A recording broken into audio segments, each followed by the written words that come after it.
Jika perbuatan manusia seringkali mengecewakan, tetapi perbuatan Tuhan selalu indah dan tidak pernah mengecewakan. Kebaikan Tuhan itu tidak terukur, lebih luas dari bumi, lebih dalam dari lautan, lebih tinggi dari langit. Dan yang merupakan hal yang baik dalam kehidupan kita adalah mengingat kembali segala perbuatan-perbuatan Tuhan dalam hidup kita. Merupakan hal yang baik untuk kita merenung kembali segala keajaiban-keajaiban Tuhan dalam kehidupan kita. Mazmur pasal 77 ayat 12 sampai 13 berkata, "Aku hendak mengingat perbuatan-perbuatan Tuhan.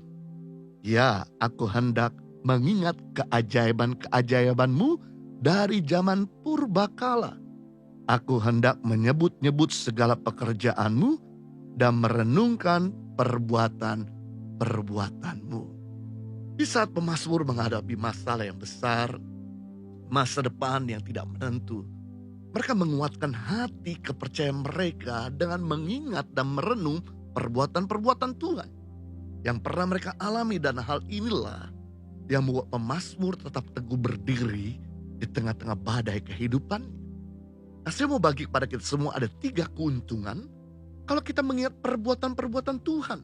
Ada 3 keuntungan kalau kita mengingat pengalaman kita bersama dengan Tuhan dalam hari-hari kita lalui, dalam bulan-bulan kita lalui, bahkan tahun yang kita telah lalui.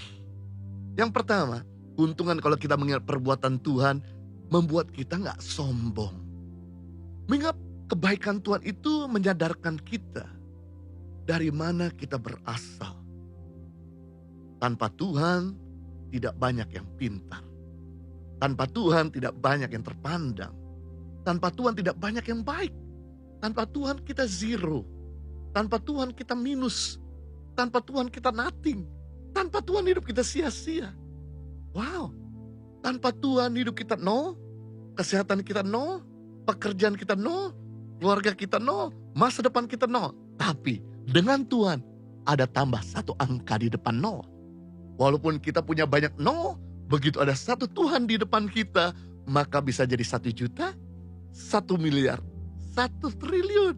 Jadi penting mengingat segala kebaikan Tuhan untuk menjaga hati kita jangan jadi sombong.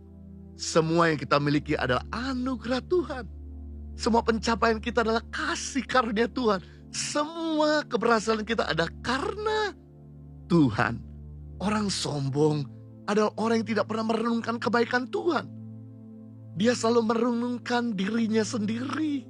Seperti Lucifer yang merenungkan keinginannya terus. Dia berkata, aku ingin menyamai yang maha tinggi. Aku ingin berkuasa. Aku ingin memiliki segala-galanya. Aku ingin disembah. Karena kesombongannya. Karena perenungan akan dirinya terus. Akan keinginannya terus. Membuat dia terbuang dari surga. Orang sombong mendalui kehancuran. Orang sombong tidak ada yang awet. Hanya orang yang rendah hati yang awet. Hanya orang rendah hati yang mendalui kehormatan, kekayaan, dan kemuliaan. Kemuliaan itu artinya kualitas. Orang sombong itu gak ada yang dihormati. Orang sombong itu dimiskinkan Tuhan. Orang sombong itu tidak berkualitas. Perkataan yang gak berkualitas, pikiran yang gak berkualitas, kerjaan yang gak berkualitas, hubungan yang gak berkualitas. Jadi kalau pekerjaan kita, hubungan kita, perkataan kita tidak berkualitas, disebabkan karena kesombongan.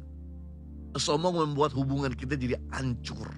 Jadi penting di sini untuk kita sering mengingat kebaikan Tuhan agar kita tetap rendah hati. Sadarilah semua sampai hari ini adalah anugerahnya. Keuntungan yang kedua, kalau kita mengingat perbuatan-perbuatan Tuhan, membuat kita jadi kuat. Kunci kekuatan pemazmur suka merenungkan kebaikan dan perbuatan Tuhan.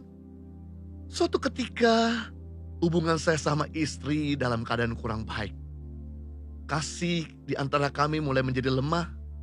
Lalu Tuhan mengingatkan sebuah video di pikiran saya pada waktu kami di Sydney, Australia. Istri saya sedang hamil anak kembar. Dia sudah bosan tinggal 6 bulan di rumah terus. Jadi dia mau menemani saya kerja kurir, antar paket. Suatu ketika saya sedang mengangkat barang yang besar dan berat. Dia lagi hamil besar, keluar dari mobil dan bantu saya ngangkatin barang itu bersama-sama. Saya bilang, "Nggak usah, ini udah kerjaan saya." Tapi dia maksa untuk bantu saya. Sampai-sampai bule-bule di sekitar saya berkata, "Ih, bagaimana mungkin this company mempekerjakan orang lagi hamil?"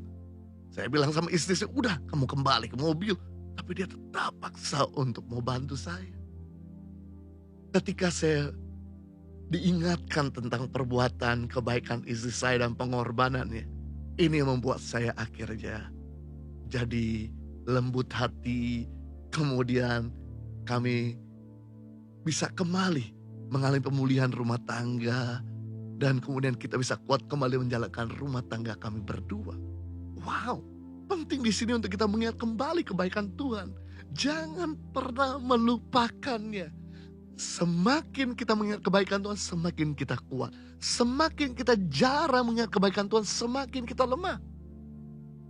Saat Anda sakit, ingat Tuhan pernah menyembuhkan Anda kemarin, maka Tuhan yang sama juga sanggup menyembuhkan Anda saat ini.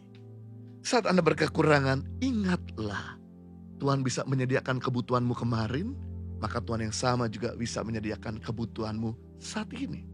Ketika engkau dijahatin orang, ingatlah kalau Tuhan bisa meluputkan kau kemarin, maka Tuhan yang sama juga bisa meluputkan kita saat ini. Ketika kita mengingat kebaikan Tuhan, membuat kita bisa menikmati kebaikan berikutnya. Justru inilah yang membuat kita bisa menarik mujizat yang baru ketika kita merenungkan akan kebaikan Tuhan. Yang ketiga, keuntungan. Kalau kita mengingat perbuatan-perbuatan Tuhan, membuat kita suka bersaksi. Ketika kita mengingat kebaikan orang tua kita, membuat kita suka bersaksi tentang kebaikan orang tua kita. Ketika kita mengingat kebaikan pasangan kita, membuat kita suka bersaksi tentang kebaikan pasangan kita. Ketika kita mengingat kebaikan Tuhan, membuat kita juga suka bersaksi tentang kebaikan Tuhan yang hebat. Saat kita mendengar kesaksian orang lain, ini membuat kita yang lemah dan ragu-ragu jadi kuat kembali. Iman kita jadi bangkit kembali. Setiap kali saya membacakan press report kesaksian yang telah masuk, yang dikirimkan di Impact Community Indonesia, saya aja sebagai hamba Tuhan dikuatkan, diteguhkan, iman dibangun. Apalagi mereka yang lemah, ketika mendengar kesaksian-kesaksian itu, membuat iman mereka juga bangkit. Jadi saya rindu setiap kita untuk jangan pernah melupakan kebaikan Tuhan, selalu ingat akan perbuatannya.